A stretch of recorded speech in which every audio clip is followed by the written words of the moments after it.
നമസ്കാരം.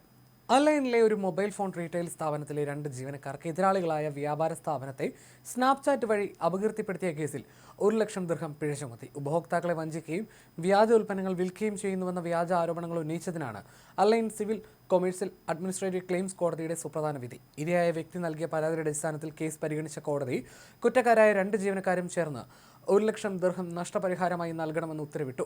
Mobile phone വിൽപ്പന marketing company 3 വ്യക്തികൾക്കും ഒരു റീറ്റെയിൽ സ്ഥാപനത്തിനുമെതിരെ നൽകിയ സിവിൽ കേസിലാണ് വിധി. അപകീർത്തികരമായ ഉള്ളടക്കം പങ്കുവച്ച അതേ സ്നാപ്ചാറ്റ് അക്കൗണ്ട് വഴി ഔദ്യോഗികമായി മാപ്പ് അപേക്ഷിച്ച് പോസ്റ്റ് ചെയ്യാനും കോടതി പ്രതികളോട് ഉത്തരവിട്ടു. പ്രതികളുടെ പ്രവൃത്തി തനിക്ക് വലിയ മാനസിക വിഷമം ഉണ്ടാക്കിയെന്നും ജോലിസ്ഥലത്തും സമൂഹത്തിലും തന്റെ അന്തസ്സിന് കളങ്കമുണ്ടാക്കിയെന്നും പരാതിക്കാരൻ കോടതിയിൽ വാദിച്ചു.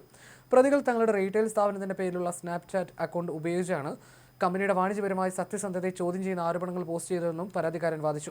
ഈ കേസുമായി ബന്ധപ്പെട്ട് നേരത്തെ നടന്ന ക്രിമിനൽ വിചാരണയിൽ ആദ്യത്തെ 3 പ്രതികളെ അപകീർത്തിപ്പെടുത്തിയ കുറ്റത്തിന് ശിക്ഷിച്ചിരുന്നു. അന്ന് ഓരോരുത്തർക്കും 10,000 ദിർഹമാണ് പിഴ ചുമത്തിയിരുന്നത്. കുറ്റകൃത്യത്തിന് ഉപയോഗിച്ച ഫോൺ കണ്ടുകെട്ടാനും വീഡിയോ ഉള്ളടക്കം നീക്കം ചെയ്യാനും ഉത്തരവിടുകയും ചെയ്തിരുന്നു.